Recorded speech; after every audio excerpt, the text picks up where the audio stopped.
I will introduce 5 applications that are often used for UI design.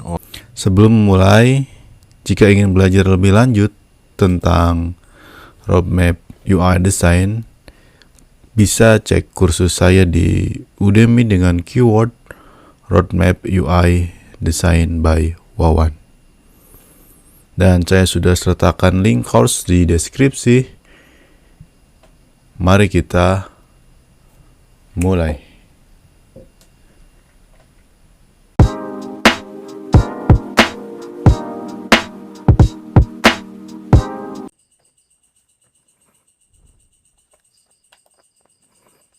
Figma is a web-based UI and UX design application.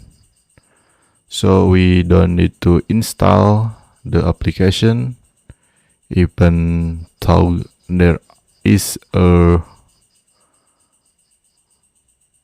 desktop install version. I prefer web-based. Product from Figma is design, prototyping, and design system. And then the price for Figma is free